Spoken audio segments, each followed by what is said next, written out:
کہ سود نہ دو نہ لو، نہ کسی کو دلواؤ نہ اس کے گواہ بنو. کیوں؟ اس لیے کہ اس سے معاشرہ تباہ ہوگا. آج انسان خود اپنی مرضی سے غلامی اختیار کر رہا ہے. ہم لوگ کیا کر رہے ہیں؟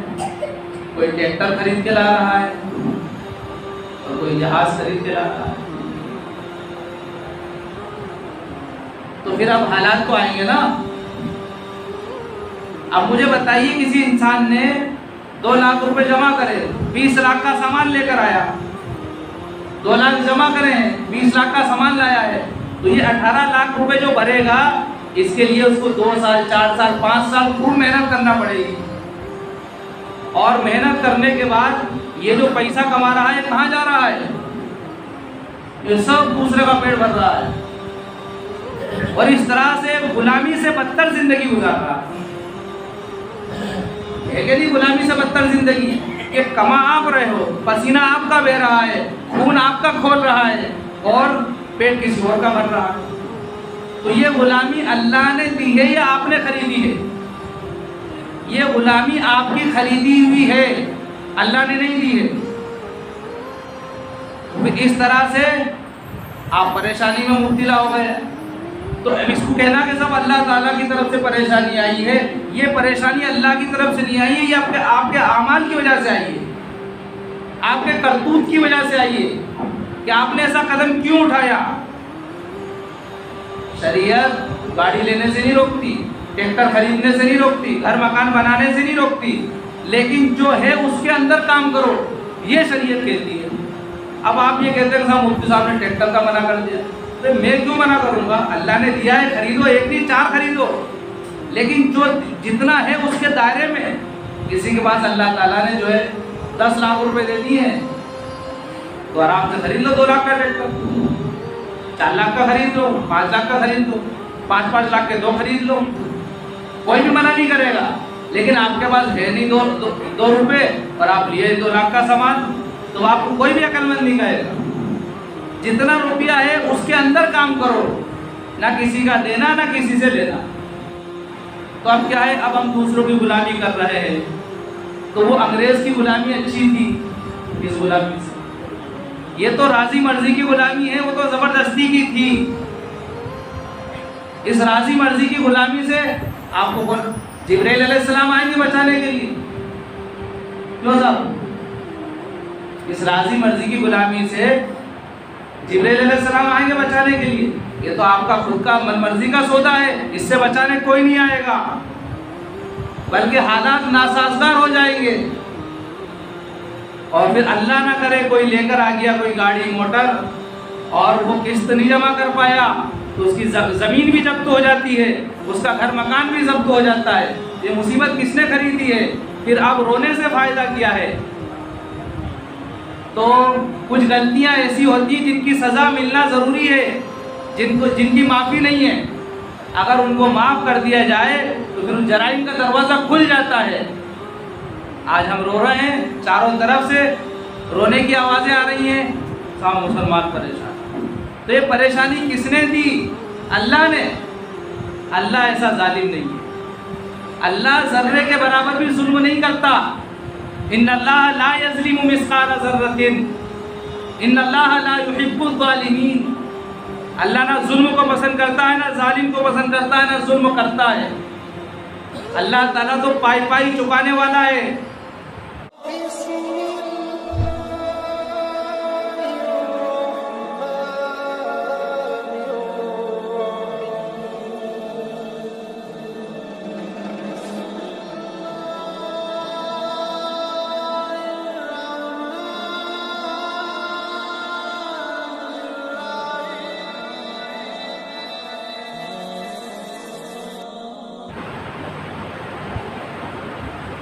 بسم اللہ الرحمن الرحیم.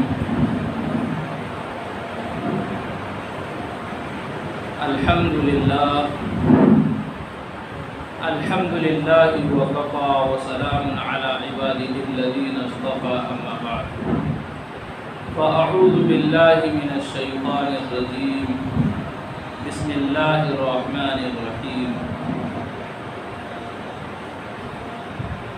ان الذين قالوا ربنا الله ثم استقاموا استقاموا تتنزل عليهم الملائكة ألا تخافوا ولا تحزنوا وأبشروا بالجنة التي كنتم توعدون صدق الله العظيم.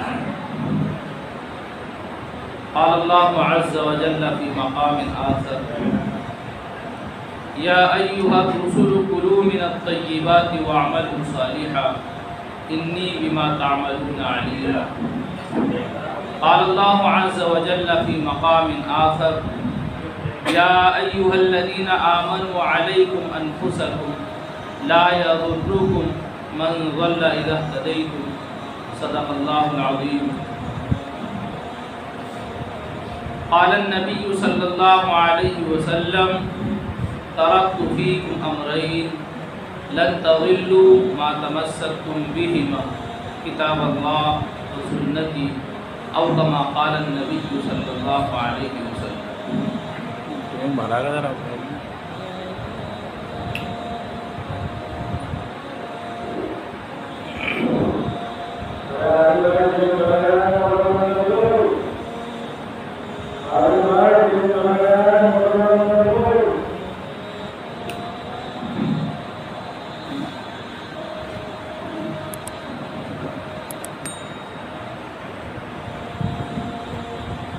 میرے محترم بھائیوں اور دوستوں،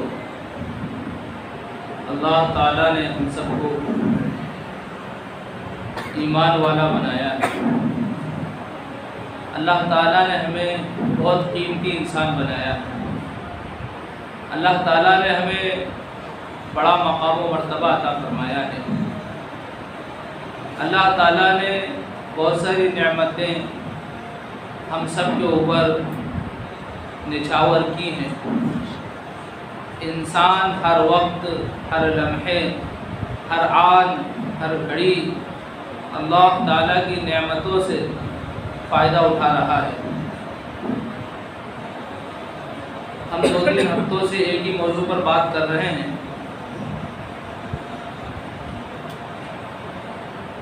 اور اس موضوع کا نام ہم نے رکھا ہے اللہ تعالیٰ کی محبت اپنے بندوں سے. اور جو باتیں بیان کی جا رہی ہیں وہ احکام ہیں اسلام کے، اللہ تعالیٰ کے مقرر کردہ حدود ہیں. بظاہر سننے میں ایسا لگتا ہے کہ اس میں اللہ کی کوئی محبت نہیں ہے. ایسا نہیں ہے. اگر ہمیں ایسا لگ رہا ہے تو ہماری کم واقفیت کی وجہ سے ہے، لا علمی کی وجہ سے ہے، کم فہمی اور کم سمجھی کی وجہ سے. حقیقت میں اللہ تعالیٰ نے انسان کے لیے جو بھی قانون بنایا ہے وہ انسان کی طاقت کے اعتبار سے بنایا ہے، انسان کی صلاحیت کے اعتبار سے بنایا ہے. اللہ تعالیٰ نے انسانوں پر بوجھ نہیں لادا. اللہ تعالیٰ نے انسانوں کو مجبور نہیں کیا، بلکہ اللہ تعالیٰ نے انسانوں کی قابلیت، صلاحیت، طاقت کے اعتبار سے اللہ تعالیٰ نے جو ہے قانون بنایا. اور قرآن کریم میں اللہ تعالیٰ نے اس بات کو بیان بھی فرما دیا. 3 پارے کے 8ویں صفحے کی یہ آیت ہے.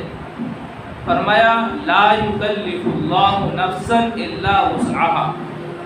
ہم نے کسی نفس کو، کسی جان کو اس کی طاقت سے زیادہ کسی بات کا مکلف نہیں بنایا. لا یکلف اللہ نفسا الا وسعها. اللہ تعالیٰ نے انسان کو اتنی ہی تکلیف دی ہے جتنا کہ اس کے اندر برداشت کی طاقت تھی. اس سے زیادہ اللہ تعالیٰ انسان کو تکلیف نہیں دیتا. مطلب یہ ہے کہ انسان کی جو فطرت ہے اسی فطرت کے مطابق اللہ نے جو ہے قانون بنایا ہے. گویا کہ مذہب اسلام عین فطرت کے مطابق مذہب ہے. مذہب اسلام کبھی بھی فطرت سے نہیں ٹکرائے گا. جو انسان کی فطرت ہے وہی اللہ کا قانون ہے. اور یہ بات بالکل 2-2-4 کی طرح سمجھ میں آنے والی بات ہے. اللہ کا قانون فطرت سے نہیں ٹکراتا.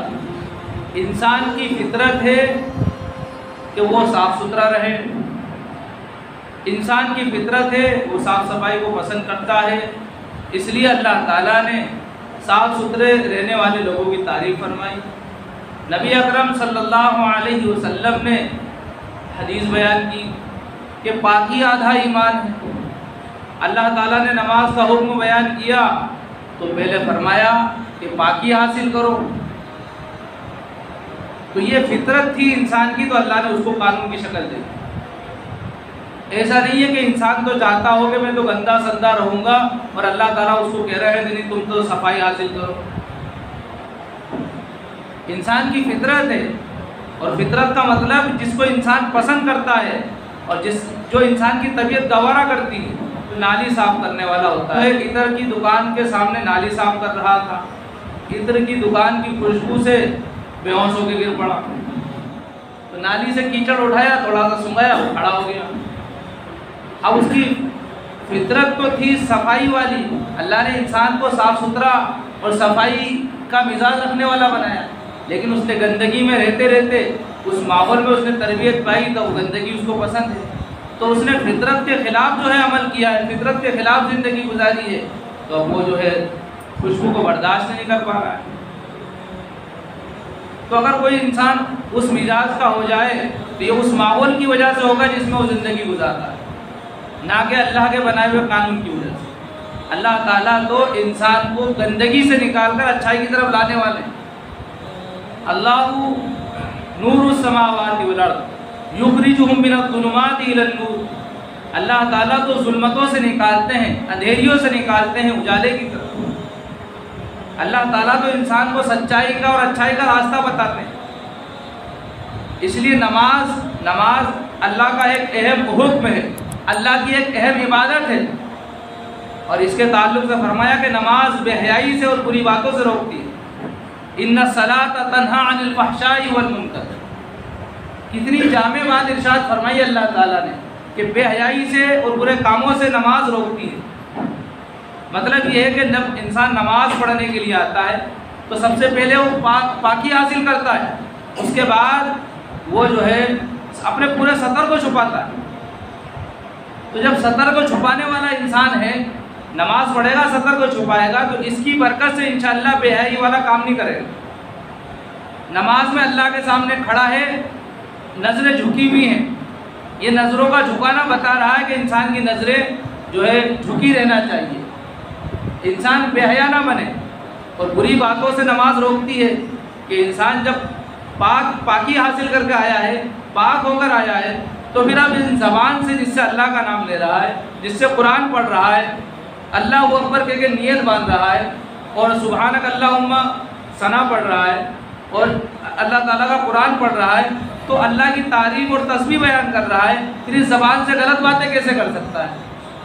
تو بے حیائی سے بھی نماز روک رہی ہے، بری باتوں سے بھی روک رہی ہے۔ اب اگر کوئی نہیں رک رہا ہے کہ اس نے غلط ماحول میں پرورش پائی، تربیت پائی، اب اس کے بغیر اس کو دل لگتا ہی نہیں ہے۔ اس کا یہ مطلب نہیں ہے کہ شریعت جو ہے اس انسان کے لیے نہیں ہے، شریعت تو ہر ایک کے لیے ہے، ہر انسان کے لیے ہے، ہر مسلمان کے لیے ہے، بس اس شریعت کے مطابق اپنے آپ کو ڈھالنے کی ضرورت ہے۔ تو اللہ تعالیٰ کا جو قانون ہے کبھی فطرت سے نہیں ٹکراتا۔ ایک مرتبہ ہمارے حضرت بیان کر رہے تھے، بڑا جلسہ تھا، اور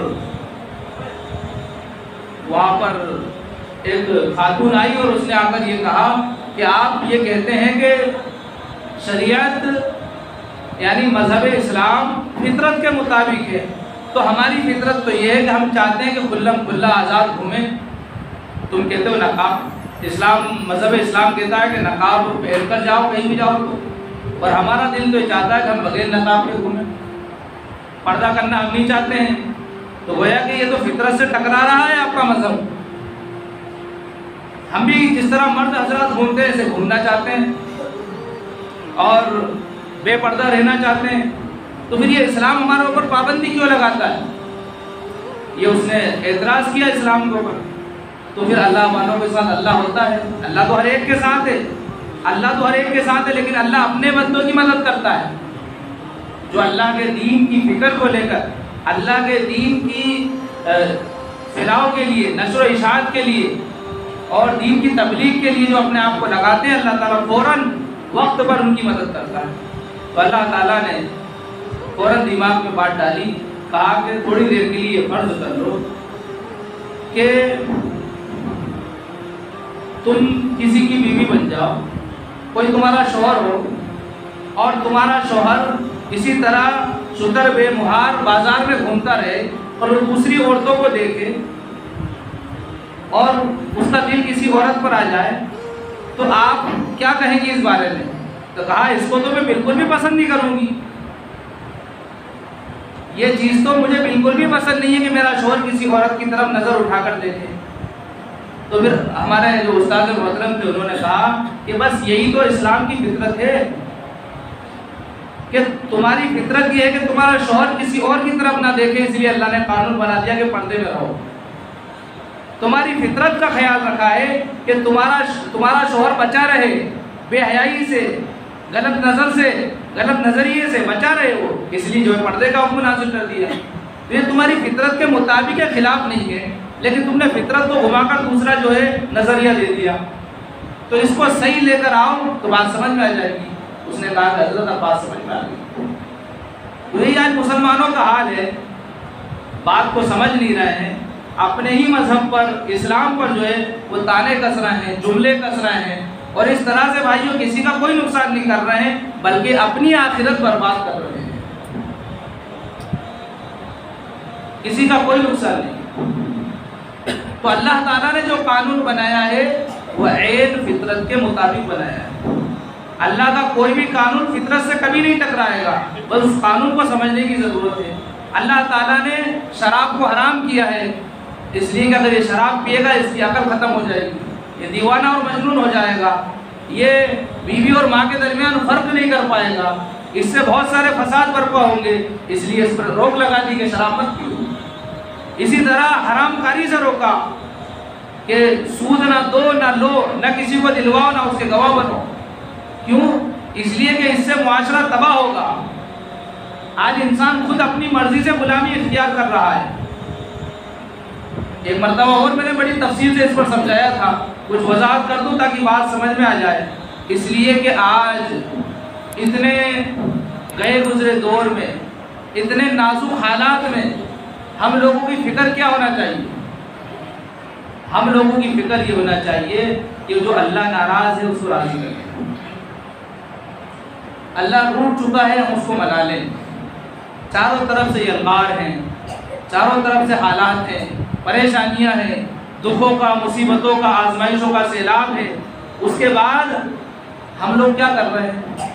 کوئی ٹریکٹر خرید کے لا رہا ہے اور کوئی جہاز خرید کے لا رہا ہے۔ تو پھر اب حالات تو آئیں گے نا۔ اب مجھے بتائیے کسی انسان نے 2 لاکھ روپے جمع کرے، 20 لاکھ کا سامان لے کر آیا، 2 لاکھ جمع کریں، 20 لاکھ کا سامان لایا ہے، تو یہ 18 لاکھ روپے جو بھرے گا اس کے لیے اس کو 2 سال 4 سال 5 سال خوب محنت کرنا پڑے گی، اور محنت کرنے کے بعد یہ جو پیسہ کما رہا ہے کہاں جا رہا ہے؟ یہ سب دوسرے کا پیٹ بھر رہا ہے، اور اس طرح سے غلامی سے بدتر زندگی گزار رہا ہے کہ نہیں؟ غلامی سے بدتر زندگی کہ کما آپ رہے ہو، پسینہ آپ کا بہہ رہا ہے، خون آپ کا کھول رہا ہے، اور پیٹ کسی اور کا بھر رہا ہے۔ تو یہ غلامی اللہ نے دی ہے یا آپ نے خریدی ہے؟ یہ غلامی آپ کی خریدی ہوئی ہے، اللہ نے نہیں دی ہے۔ اس طرح سے آپ پریشانی میں مبتلا ہو گئے۔ تو اس کو کہنا کہ سب اللہ تعالیٰ کی طرف سے پریشانی آئی ہے، یہ پریشانی اللہ کی طرف سے نہیں آئی ہے، یہ آپ کے اعمال کی وجہ سے آئی ہے، آپ کے کرتوت کی وجہ سے آئی ہے کہ آپ نے ایسا قدم کیوں اٹھایا۔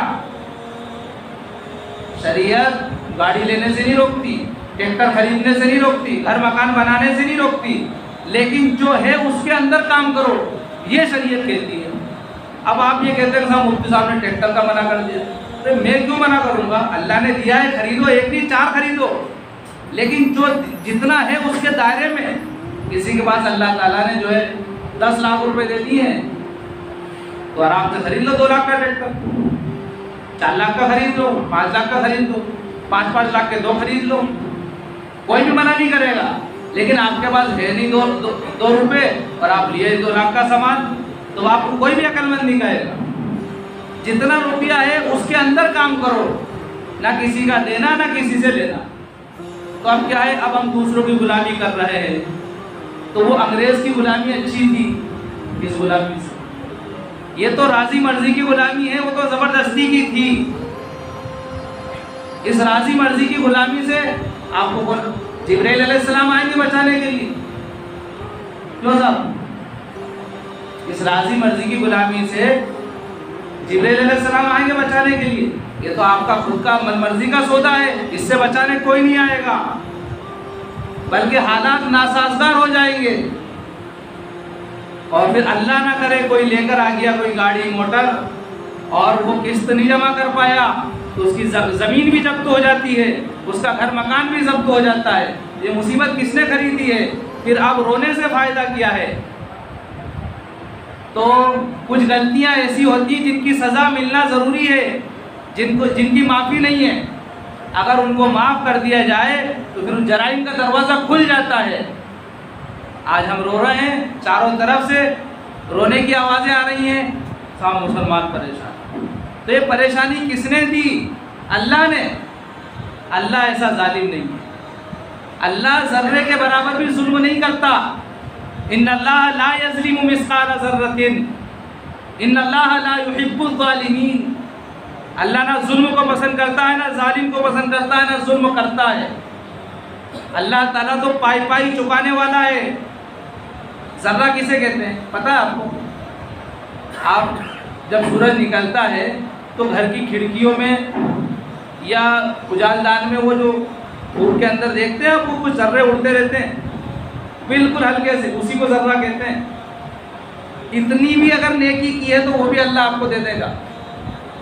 فَمَن يَعْمَلْ مِثْقَالَ ذَرَّةٍ خَيْرًا يَرَهُ۔ اگر اتنی ذرے کے برابر بھی کوئی بھلائی کی ہے تو اللہ تعالیٰ اس بھلائی کا بدلہ آپ کو یاد دلا کر دے گا کہ یہ فلاں جگہ کی تھی، یہ اس کا بدلہ۔ ہم نے اپنے بزرگوں سے سنا کہ اگر انسان بازار میں گیا، اس جیب میں پیسے رکھے تھے، غلطی سے اس جیب میں ہاتھ ڈال دیا، اگر وہ صحیح کام کے لیے گیا تھا، اس کا جانا صحیح تھا، اس کا سامان خریدنا صحیح تھا، تو اس الٹے جیب میں الٹا ہاتھ جو ڈالا ہے اور دھیان آیا کہ پیسے تو ادھر رکھے ہیں، اس پر جو تکلیف ہوگی اللہ اس کو بھی یاد دلائے گا اور اجر دے گا اس کو۔ تو اللہ تو بہت زیادہ نوازنے والا ہے، اللہ ظالم نہیں ہے۔ وما ربک بظلام للعبید، مبالغے کا صیغہ اللہ تعالیٰ استعمال کر رہا ہے کہ ذرے کے برابر بھی تیرا رب ظلم کرنے والا نہیں ہے۔ تیرے لیے جو قانون بنایا ہے وہ تیرے فائدے کے لیے بنایا ہے۔ یہ سود بیاج سے جو روکا ہے تمہارے فائدے کے لیے روکا ہے۔ آنے والے جو ہے آج حالات سے روکا ہے، پریشانیوں سے روکا ہے۔ آج چاروں طرف سے ہم حالات میں ہیں اور ہم کیا کر رہے ہیں؟ غلامی میں پھنستے چلے جا رہے ہیں۔ ایسے ہی تو انگریزوں نے غلام بنایا تھا۔ ایسٹ انڈیا کمپنی انہوں نے بنگال کے اندر قائم کی، اور پٹیل صاحب آپ کو بھی چاہیے، کتنے چاہیے لے جاؤ، آپ کو بھی چاہیے لے جاؤ، آپ کو بھی چاہیے لے جاؤ، چاروں طرف قرضہ پھیلا دیا۔ اب کیا ہے، یہ گاؤں ہمارا ہے، نکل جاؤ یہاں سے۔ اب محلوں میں رہنے والے جھگیوں میں رہ رہے ہیں۔ یہ جھگی کس نے دی آپ کو؟ یہ تو آپ نے خریدی ہے، یہ اللہ کی طرف سے دیا ہوا معاملہ نہیں ہے، یہ تو آپ نے خود اپنایا ہے، اس لیے آپ مصیبت میں پھنسے ہو۔ اس لیے اللہ کے نبی صلی اللہ علیہ وسلم کی امت کو تو یہ اپنانا چاہیے کہ میرے نبی کا طرز عمل کیا تھا، اگر مل جائے تو کھا لیتا ہوں، شکر کرتا ہوں، نہیں ملتا ہے تو صبر کرتا ہوں۔ مل جاتا ہے تو کھا لیتا ہوں، شکر کرتا ہوں، نہیں ملتا ہے تو صبر کرتا ہوں۔ یہی مومن کا توشہ ہے اور اسی میں کامیاب اور نجات ہے، دنیا کی بھی کامیابی اور آخرت کی بھی کامیابی۔ کوئی ضروری نہیں ہے کہ آپ 20 لاکھ کا ٹرک خرید کے لاؤ اور جو ہے اس سے کماؤ۔ دنیا بنانے کے لیے اللہ نے آپ کو نہیں بھیجا ہے، آپ کو اللہ نے بھیجا ہے صرف اس لیے کہ آپ اللہ کو راضی کر کر اس دنیا سے چلے جاؤ۔ آپ ارب پتی خرب پتی بن جائیں گے، بنگلہ بنا لیں گے، یہ کوئی کام نہیں آئے گا آپ کے۔ اور جس کی بنیاد صحیح نہیں ہوتی ہے، وہ تعمیر صحیح نہیں ہوتی ہے، وہ محل صحیح نہیں ہو سکتا۔ مان لیجیے 3 منزلہ بلڈنگ ہے، سب سے اونچی منزل کون سی ہے؟ تیسری۔ 3 منزلہ بلڈنگ ہے تو سب سے اونچی منزل کون سی ہے؟ تیسری۔ لیکن سب سے اہم کون سی ہے؟ پہلی۔ اگر یہ پہلی صحیح نہیں ہے تو اوپر کی 2 صحیح نہیں ہو سکتی۔ سود کے ذریعے سے کوئی سامان لیا ہے، اس سے جو کاروبار کر رہے ہو کبھی سکسیس نہیں ہو سکتا۔ میں نہیں کہہ رہا ہوں، قرآن کہہ رہا ہے، میں آپ کو حوالہ دے رہا ہوں 3 پارے کا 6 صفحہ اور 6 لائن۔ 3 پارہ میں حوالہ دے رہا ہوں، 3 پارہ اور 6 صفحہ 6 لائن، آپ پڑھ لیجیے۔ صاف اللہ تعالیٰ نے فرمایا یمحق اللہ الربا، سود مٹا کر رکھ دیتا ہے۔ بھئی کون کہہ رہا ہے یہ؟ ہم سب کا رب، ہم سب کا خالق، ہم سب کا مالک اللہ تعالیٰ فرما رہا ہے۔ میں تو آپ کو باقاعدہ ثبوت دے رہا ہوں نا، قرآن میں لکھا ہے۔ یا تو آپ کہہ دو کہ ہم نہیں مانتے قرآن، انکار کر دو اللہ کا، وہ تو ہم کر نہیں سکتے۔ اگر کر دیں گے تو پھر اور زیادہ مصیبت میں پھنسیں گے۔ تو بھائیو، جس اللہ کو ہم نے مانا ہے اس کے قانون کو کیوں نہیں مانتے آپ؟ صفوں میں رہ کر دھوکہ دینا، صفوں میں رہ کر مخالفت کرنا، یہ اس دشمن سے بڑا دشمن ہے جو مقابلے میں سب میں کھڑا ہے۔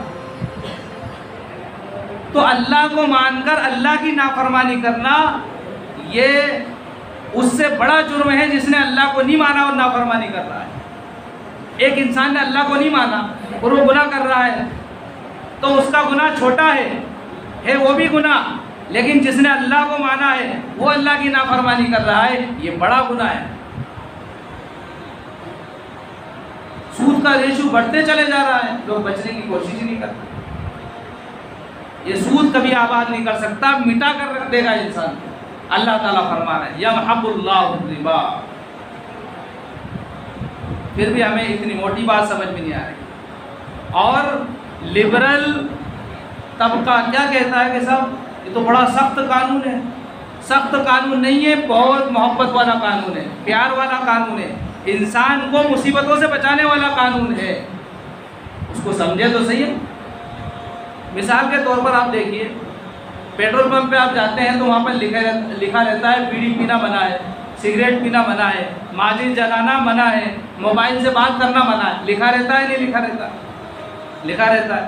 لیکن ہم نے دیکھا ہے پیٹرول پمپ پہ بیڑی پیتے ہوئے، سگریٹ پیتے ہوئے بھی دیکھا ہے، اور موبائل سے بات کرتے ہوئے بھی دیکھا ہے۔